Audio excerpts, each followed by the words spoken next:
Hello friends, welcome to our channel Lakshya academy बहन। जैसा कि आप सभी को पता है कि आज 6 तारीख है। आज आपको हमारे प्रैक्टिस सेट अर्थात जो हमारी प्रैक्टिस सेट तैयार की गई है लक्ष्य एकेडमी द्वारा मध्य प्रदेश पुलिस एग्ज़ाम के लिए, उस सेट के दूसरे पेपर का सॉल्यूशन वीडियो आज आपको मिलना था। अगर आपको याद होगा तो बहुत अच्छी बात है, अगर ना भी याद हो तो आप ज़रूर देखें। आप तक कब ये लिंक या थंबनेल किसी न किसी रूप में आपके पास पहुंच ही गया होगा। तो चलिए बिना देर किए हम वीडियो स्टार्ट करते हैं। उससे पहले बस हम कहना चाहेंगे आपको एक छोटी सी बात कि आप वीडियो को स्किप ना करिएगा, लगातार देखिएगा, क्योंकि हम वही बातें करेंगे जो हमारे प्रतियोगी परीक्षा की दृष्टि से महत्वपूर्ण होगा। और चूंकि हम सॉल्यूशन वीडियो देख रहे हैं, सॉल्यूशन वीडियो में हमने पहले पेपर में भी कहा था कि हम उस तरह सॉल्यूशन कर रहे हैं कि उसके आसपास अगर कोई और प्रश्न भी आए तो हम हल कर सके। अन्यथा आपके पास आंसर शीट है ही तो फिर सॉल्यूशन देखने का कोई मतलब नहीं होगा। तो आप बोर ना हो, अपने आप में थोड़ा पेशेंस रखें और ध्यान से इस सॉल्यूशन को देखने की कोशिश करें, समझने की कोशिश करें। इसका फ़ायदा आपको ज़रूर मिलेगा। तो चलिए हम शुरू करते हैं। और फ्रेंड्स, यहाँ इस सॉल्यूशन वीडियो को आगे देखने से पहले आप एक काम ज़रूर कर लें। आप पेपर को अपने हाथ में लेकर ज़रूर बैठें।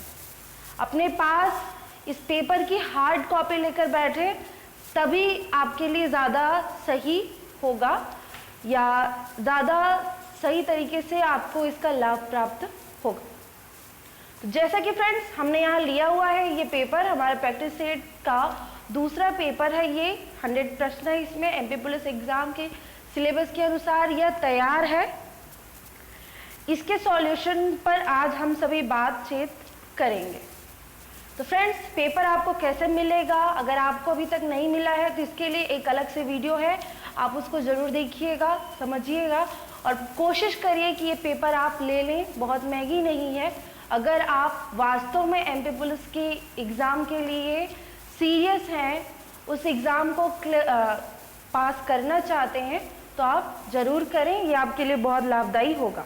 तो फ्रेंड्स, यहाँ है हमारा पहला प्रश्न है, किस राज्य में हाल ही में भारत का पॉलिनेटर पार्क बना है। तो फ्रेंड्स, प्रश्न कुछ करंट अफेयर से रिलेटेड प्रश्न जैसा है। प्रश्न में पूछा गया है कि किस प्रदेश में भारत का पहला पॉलिनेटर पार्क बना। तो फ्रेंड्स, यहाँ पॉलिनेटर जो शब्द है वो इंग्लिश वर्ड है, इसका मतलब होता है परागण। तो परागण पार्क किस राज्य में सबसे पहले बना है? इसका उत्तर होगा फ्रेंड्स हमारा ऑप्शन डी, उत्तराखंड। उत्तराखंड के नैनीताल जिले में, उत्तराखंड के नैनीताल जिले में हल्द्वानी, उत्तराखंड के नैनीताल जिले में हल्द्वानी नामक स्थान पर 4 जीवों मधुमक्खी, तितली, कीट और पक्षी, मधुमक्खी, तितली, कीट और पक्षी, इन 4 चार जीवों के 40 प्रजातियों को साथ लेकर इस पार्क को तैयार किया गया है। तो ये कौन सा पार्क है? पॉलिनेटर पार्क उत्तराखंड के नैनीताल जिले के हल्द्वानी नामक स्थान पर बना हुआ है। यह अभी दिसंबर 2020 के आसपास ही खुला। इसका उद्देश्य है कि जो परागण प्रजातियों का संरक्षण करना, उन प्रजातियों को बचाए रखना जिनमें प्रजनन परागण के द्वारा होता है। तो फ्रेंड्स, हम पहले ये जान लेते हैं, यहाँ तो हमने उत्तर देख लिया, ये परागण होता क्या है। फ्रेंड्स, हम सभी जानते हैं कि तितली, मधुमक्खी, कुछ कीट और कुछ पक्षी भी, हमारे सबसे अच्छा उदाहरण होगा कि हम पुष्पों का उदाहरण कर लें, फूलों का, फूलों पर जाकर बैठते हैं। मधुमक्खियों को तो कहा ही जाता है, तितलियों को कहा ही जाता है कि फूलों का परागण लूटता है तितली। तो ये सारे, ये जो 4 है जीव, इनकी 40 प्रजातियां, अलग अलग 40 प्रजातियों को लिया गया है, जो किसी न किसी फूल के पुष्प के परागण को लेकर किसी दूसरे फूल या किसी दूसरे पेड़ के फूल पर जाकर उस परागण को मिला देते हैं। तो फ्रेंड्स, हम सभी जानते हैं कि जो फूलों में प्रजनन होता है वो होता है परागण की क्रिया के द्वारा ही। फूल के ही का ही एक हिस्सा होता है नर भाग, दूसरा हिस्सा होता है मादा भाग, और हम सभी जानते हैं नर और मादा के निषेचन से ही प्रजनन होता है, ये तो हम जानते हैं यांत्रिक क्रिया से। तो पुष्प का जो नर भाग है उसे पराग कोश कहते हैं और मादा भाग को वर्तिकाग्र कहते हैं। तो यहाँ नर भाग के पराग को लेकर किसी दूसरे फूल या किसी दूसरे पौधे के फूल के मादा भाग पर जाकर उस परागण को रख लेते हैं, तो ऐसे में निषेचन की क्रिया शुरू होती है और उन पुष्पों में प्रजनन की क्रिया होती है। तो ऐसी प्रजातियों को बचाने के लिए ही परागण पार्क या पॉलिनेटिव पार्क खोला गया है, जो कहाँ है, उत्तराखंड के हल्द्वानी में। तो आई होप आपको ये प्रश्न समझ में आया होगा, इसका उत्तर समझ में आया होगा, और पॉलिनेटिव पार्क खोलने का क्या मतलब है, क्यों खोला गया, ये भी समझ में आया होगा। और फ्रेंड्स, यहाँ आपको समझ में ये भी आया होगा कि ये जो प्रश्न है ये करंट अफेयर से रिलेटेड प्रश्न है। तो चलिए हम देखते हैं हमारा दूसरा प्रश्न। फ्रेंड्स, दूसरा प्रश्न है, दादा साहेब फाल्के पुरस्कार प्राप्त करने वाली पहली महिला कौन थी? तो फ्रेंड्स, दादा साहब फाल्के पुरस्कार, हम सभी जानते हैं कि जो ये पुरस्कार है ये भारतीय सिनेमा जगत में उल्लेखनीय कार्य करने वाले व्यक्ति को हर साल दिया जाता है भारत सरकार की ओर से। और दादा साहेब फाल्के जी को ही भारतीय सिनेमा जगत का जन्मदाता कहा जाता है, इसीलिए इनके जन्म दिवस के दिन प्रतिवर्ष यह पुरस्कार से किसी एक व्यक्ति को सम्मानित किया जाता है। तो फ्रेंड्स, दादा साहेब फाल्के पुरस्कार की शुरुआत हुई थी 1969 में। 1969 में दादा साहेब फाल्के के जन्मदिन पर। और फ्रेंड्स, यहाँ हम ये जाने कि एक समारोह मनाया जाता है, राष्ट्रीय फिल्म पुरस्कार। राष्ट्रीय फिल्म पुरस्कार एक समारोह आयोजित किया जाता था, अभी भी किया जाता है, प्रतिवर्ष यह समारोह आयोजित किया जाता है। और दादा साहेब फाल्के पुरस्कार देने से पहले से आयोजित किया जाता है, तो इस समारोह का 17वां साल था 1969 में, और इस टाइम पर दिया गया था, सबसे पहले इस पुरस्कार से सम्मानित किया गया था देविका रानी को, जो कि भारतीय सिनेमा जगत में शुरुआत में बहुत ही प्रसिद्ध और बहुत ही महत्वपूर्ण अभिनेत्री थी। तो वर्ष 1969 में दादा साहेब फाल्के पुरस्कार की शुरुआत की गई थी। दादा साहेब फाल्के के जन्मदिन पर राष्ट्रीय फिल्म समारोह के 17वें समारोह पर सबसे पहले दिया गया था देविका रानी को। तो देविका रानी को कब दिया गया? 1969 में, और सबसे पहला। यहाँ फ्रेंड्स हमारे और ऑप्शन है, ऑप्शन ए है सुलोचना, ऑप्शन ए में है सुलोचना। तो जब ये राष्ट्रीय फिल्म समारोह का 21वां समारोह था, इस टाइम पर, और वर्ष था जब ये 17वें में गया तो दिया गया, तो 21वें में आ जाएगा 1973। 1973 में दादा साहेब फाल्के पुरस्कार से सम्मानित किया गया था रूबी मेयर्स। रूबी मेयर्स, जिन्हें सुलोचना भी कहा जाता था। तो ये ए ऑप्शन है, ये हमें ध्यान देना है, बहुत याद नहीं रखना, लेकिन थोड़ा सा ध्यान देना है।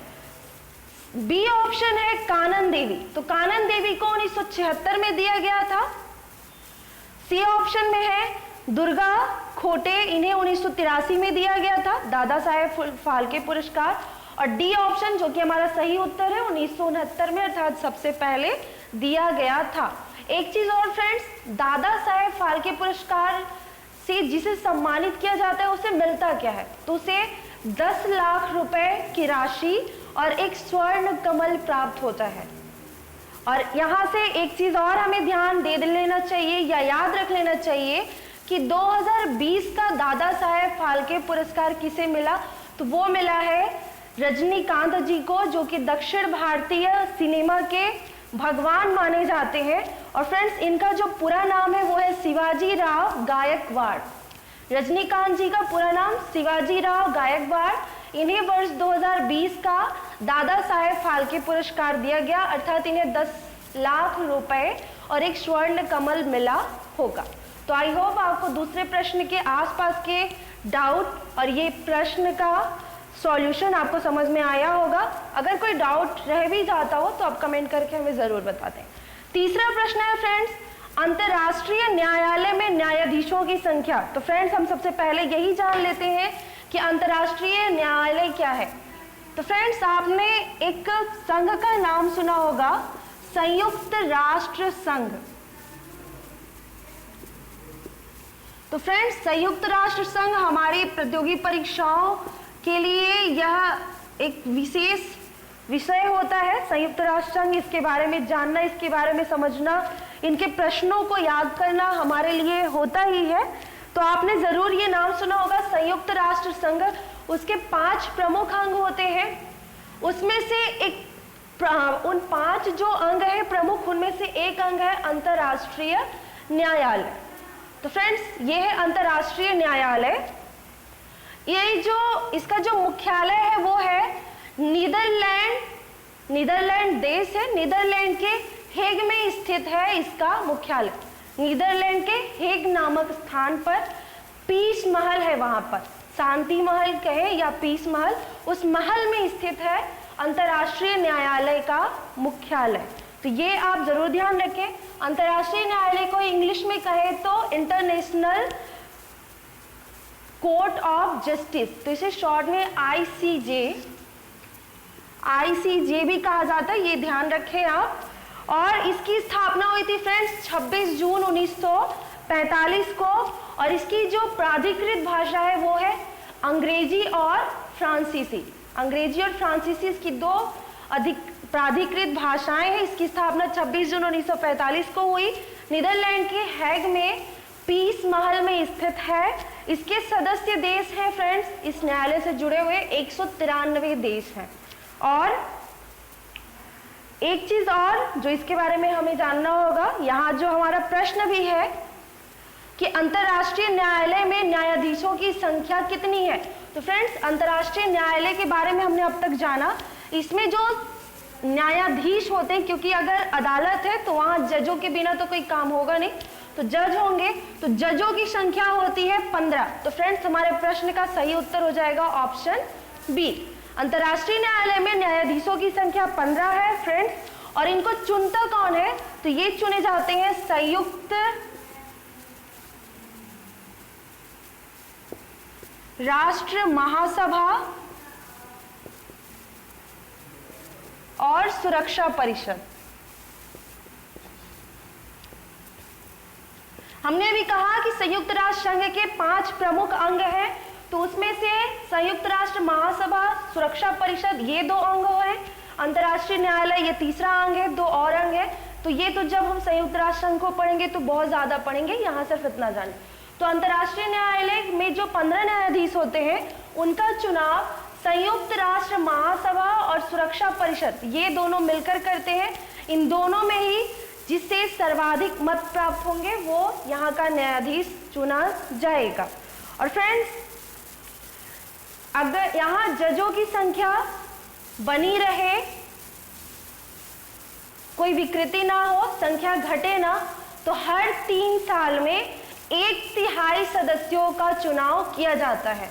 तो फ्रेंड्स 15 का 1/3 कितना होगा, तो 5। हर 3 साल में 5 नए सदस्यों को चुना जाता है। और फ्रेंड्स एक जज की जो सेवानिवृत्ति होती है वो होता है 9 साल का। अंतर्राष्ट्रीय न्यायालय में एक बार जो न्यायाधीश चुने जा गए, अब वो 9 साल तक का कार्यकाल समाप्त करके ही बाहर आएंगे। और फ्रेंड्स जब ये न्यायाधीशों का चुनाव होता है इन दोनों के द्वारा, तो पुराने न्यायाधीश भी इस चुनाव में हिस्सा ले सकते हैं, इस चुनाव के पात्र होते हैं। यहाँ एक चीज और जाने हम, जो अंतर्राष्ट्रीय न्यायालय है इसके अध्यक्ष अभी वर्तमान में है अब्दुल कावी अहमद यूसुफ। अब्दुल कावी अहमद यूसुफ, ये याद कर लें आप, सोमालिया देश के हैं अब्दुल कावी अहमद यूसुफ, अंतर्राष्ट्रीय न्यायालय के वर्तमान में अध्यक्ष हैं। और फ्रेंड्स जो इनके न्यायाधीशों की संख्या होती है वो होती है 15 और हर 3 साल में 1/3 सदस्यों को चुना जाता है 9 सालों के लिए। तो आई होप आपको अंतर्राष्ट्रीय न्यायालय के बारे में समझ में आया होगा इस प्रश्न के माध्यम से, और इस प्रश्न का उत्तर भी आपको सरलता से प्राप्त हो गया होगा। फ्रेंड्स आगे हम चलते हैं, हमारा प्रश्न क्रमांक 4 है। प्रश्न क्रमांक 4 में पूछा गया है दोस्तों, कुचिपुड़ी कहाँ की नृत्य शैली है? तो फ्रेंड्स ये बहुत सरल सा प्रश्न है। कुचिपुड़ी एक शास्त्रीय नृत्य शैली है जो कि कहाँ की है? तो ये है आंध्र प्रदेश की। तो हमारा सही ऑप्शन होगा हमारा ऑप्शन डी। तो इसी के साथ फ्रेंड्स हमारे जो ऑप्शन में 4 राज्य हैं उनके भी जान लेते हैं। तो यहाँ जो फ्रेंड्स ए ऑप्शन में है केरल, तो केरल की जो शास्त्रीय नृत्य शैली है वो है कथकली और मोहिनीअट्टम। क्योंकि यहाँ से प्रश्न आते हैं फ्रेंड्स, तो आप इसे जरूर अच्छे से याद रखें। केरल की शास्त्रीय नृत्य शैली कथकली और मोहिनीअट्टम। बी ऑप्शन में है तमिलनाडु, तो यहाँ का भरतनाट्यम। कर्नाटक में यक्षगान, ये फेमस नृत्य शैली है। और आंध्र प्रदेश की कुचिपुड़ी, ये तो हमारे प्रश्न का उत्तर ही है। तो आई होप आपको ये समझ में आया होगा। फ्रेंड्स 5वां प्रश्न है, हाल ही में ग्लोबल सॉकर अवार्ड्स में किसे सदी का बेस्ट फुटबॉलर चुना गया है? तो फ्रेंड्स ये प्रश्न भी करंट अफेयर से रिलेटेड है और करंट अफेयर के खेल जगत से रिलेटेड है। तो फ्रेंड्स यहाँ एक अवार्ड शो था ग्लोबल सॉकर अवार्ड। इसमें कई कैटेगरी में पुरस्कार दिया जाता है और किसे दिया जाता है? फुटबॉल के क्षेत्र में अभिन्न प्रदर्शन करने वाले या महत्वपूर्ण योगदान देने वाले खिलाड़ियों को इस अवार्ड में अलग अलग कैटेगरियों में अवार्ड दिया जाता है। तो फ्रेंड्स जैसा कि ग्लोबल सॉकर अवार्ड, इसमें सदी का बेस्ट खिलाड़ी या सदी का बेस्ट फुटबॉलर का अवार्ड दिया गया। हमारे सी ऑप्शन का सही होगा क्रिस्टियानो रोनाल्डो, जो कि पुर्तगाल के फुटबॉलर हैं। क्रिस्टियानो रोनाल्डो हमारा सी ऑप्शन सही होगा। और फ्रेंड्स यहाँ आप देखें डी ऑप्शन में जो नाम है वो है टॉबर्ट लेवांडोव्स्की। टॉबर्ट लेवांडोव्स्की, तो इन्हें भी ग्लोबल सॉकर अवार्ड में वर्ष का सर्वश्रेष्ठ फुटबॉलर का अवार्ड प्राप्त हुआ है। हमारा डी ऑप्शन होगा तो टॉबर्ट लेवांडोव्स्की। प्रश्न में पूछा गया है सदी का बेस्ट फुटबॉलर, तो है सी ऑप्शन सही। तो इस प्रकार हमारे प्रश्न का सही उत्तर है ऑप्शन सी। प्रश्न क्रमांक 6 में देखें फ्रेंड्स, हाल ही में किस भाषा की मशहूर कवित्री सुगाथा कुमारी का निधन हुआ है? फ्रेंड्स आपको यहाँ प्रश्न में थोड़ा सा मिसप्रिंट मिलेगा। नाम है सुगाथा कुमारी, लेकिन आपको प्रिंट मिलेगा सुगाथा कुमाटी। तो आप इसे ट को र बना ले, शुद्ध कर ले। तो यहाँ पूछा जा रहा है फ्रेंड्स कि सुगाथा कुमारी जी का अभी निधन हुआ है। यही दिसंबर 2020 में उनका निधन हुआ था, 23 दिसंबर 2020 को। तो वो किस भाषा की कवित्री थी? तो ये थी फ्रेंड्स मलयालम भाषा की कवित्री। हमारा ए ऑप्शन सही होगा। इनके बारे में जो एक खास चीज आप जाने वो ये कि केरल राज्य से पर्यावरण और नारीवादी आंदोलनों में ये महत्वपूर्ण भूमिका निभा रही थी, मतलब ये आंदोलनकारी भी थी। तो इनके बारे में इतना ही जाने, और ये भी करंट अफेयर से रिलेटेड प्रश्न बनता है। हम अगला देखिए, हमारा 7वां प्रश्न है फ्रेंड्स, तत्वबोधिनी सभा, जो पहले तत्वरंजनी सभा थी, का स्थापना किसने किया? तो फ्रेंड्स प्रश्न क्रमांक 7 में है तत्वबोधिनी सभा के बारे में। तो फ्रेंड्स तत्वबोधिनी सभा की स्थापना की थी देवेंद्र नाथ टैगोर जी ने, ये हम सभी जानते हैं। ये हमारे जो ऑप्शन है वो है ऑप्शन बी। इस प्रश्न का सही उत्तर है ऑप्शन बी, देवेंद्र नाथ टैगोर। इन्होंने तत्वबोधिनी सभा की स्थापना की थी, जिनका शुरुआत में नाम था तत्वरंजनी सभा। तो फ्रेंड्स इसकी स्थापना कब हुई थी? तो इसकी स्थापना हुई थी 6 अक्टूबर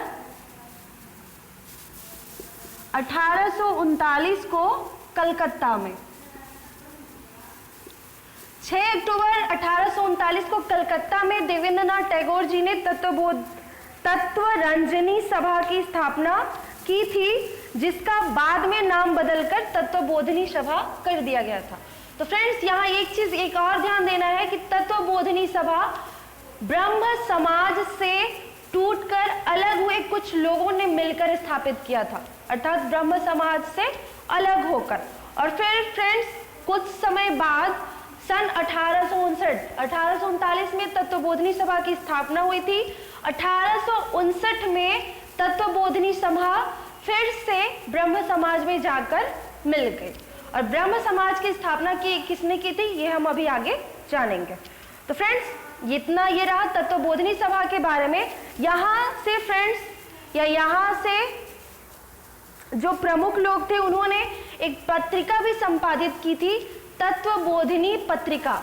तो तत्वबोधिनी पत्रिका के संपादक कौन है, ये प्रश्न आता है।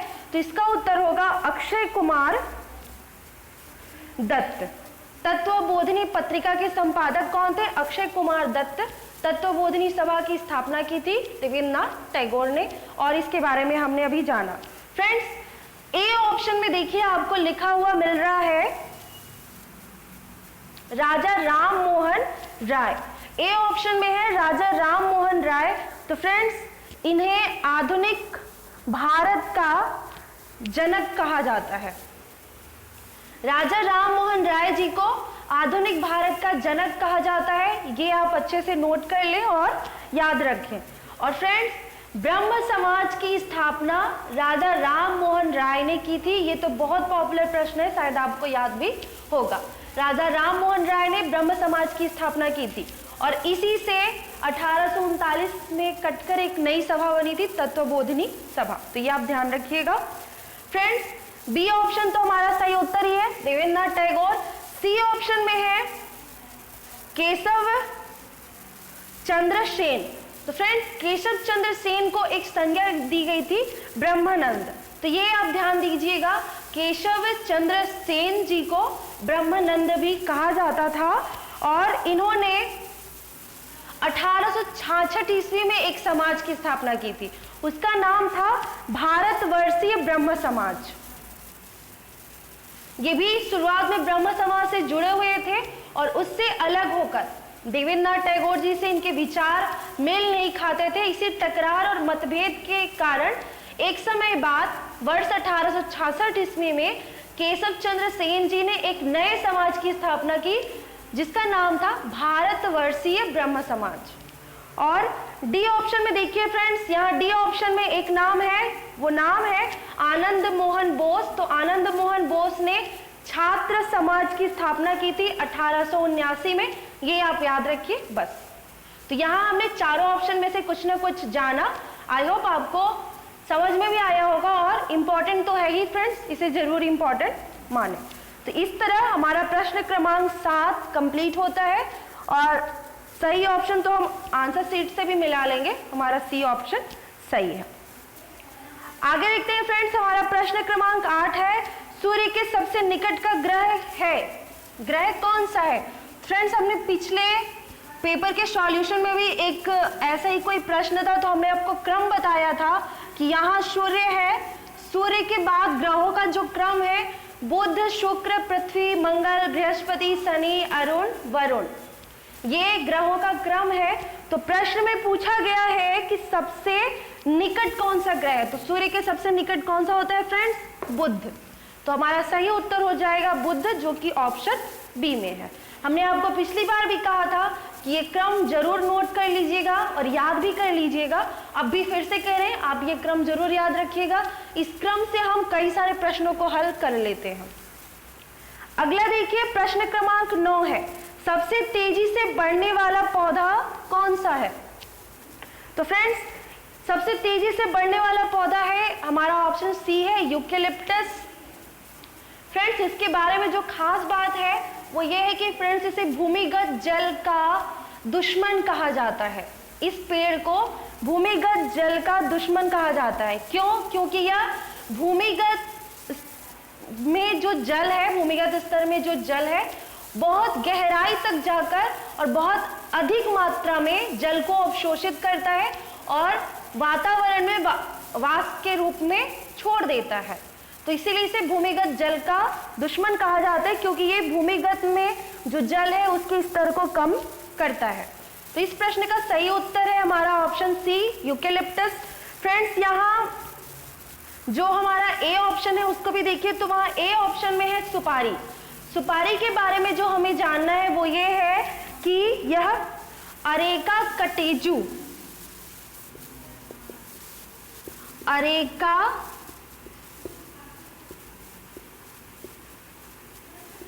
कटेचू, अरेका कटेचू नामक पौधे के फल का बीज है सुपारी। तो ये आप ध्यान रखिए, यहां से कभी कभी प्रश्न पूछता है। तो सुपारी अरेका कटेचू नामक पौधे के फल का बीज है। बी ऑप्शन में है फ्रेंड्स आम। तो हम सभी जानते हैं कि इसे भारत में फलों का राजा कहा जाता है, आम को, और इसका वैज्ञानिक नाम जो है वो है मैंगीफेरा इंडिका। आम का वैज्ञानिक नाम मैंगीफेरा इंडिका।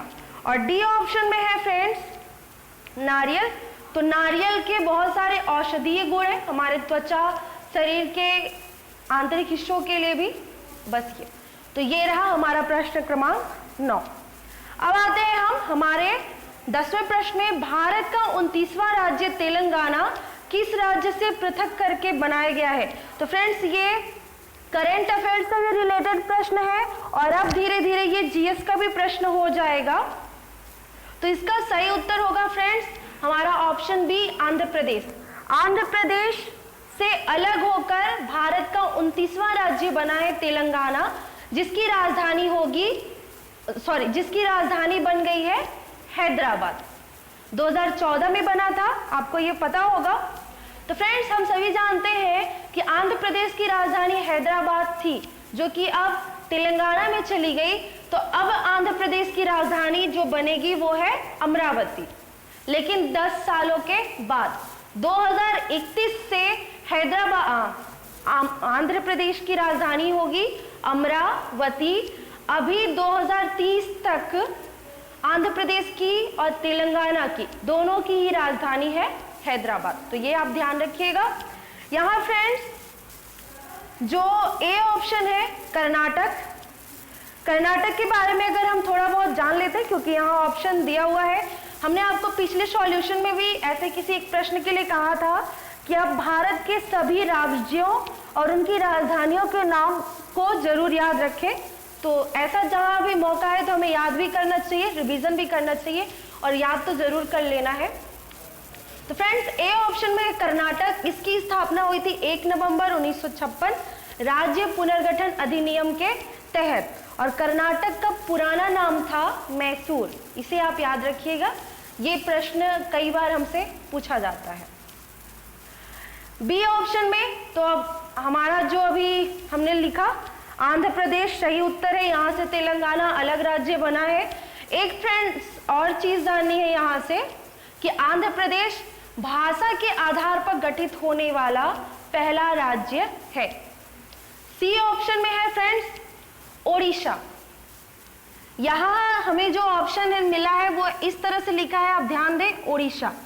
तो अब यही नाम है इस राज्य का, ओडिशा। इसे पहले इस तरह नाम दिया जाता था, उड़ीसा, और अब ओडिशा कहा जाता। और इसकी राजधानी है भुवनेश्वर, ये हम सभी जानते हैं। और फ्रेंड्स, इतिहास में अगर हमें कनेक्शन बन रहा हो, हमने इतिहास का सब्जेक्ट सही से पढ़ा हो, तो वहां से एक राज्य मिलता है कलिंग, जिस पर सम्राट अशोक ने आक्रमण किया था और वहां के युद्धपात, रक्तपात को देखकर उनका मन भी विचलित हुआ और वहां से ही उन्होंने बौद्ध धर्म को ग्रहण भी किया था। उड़ीसा का फ्रेंड्स जो स्थापना हुआ था वो है 1 अप्रैल 1936।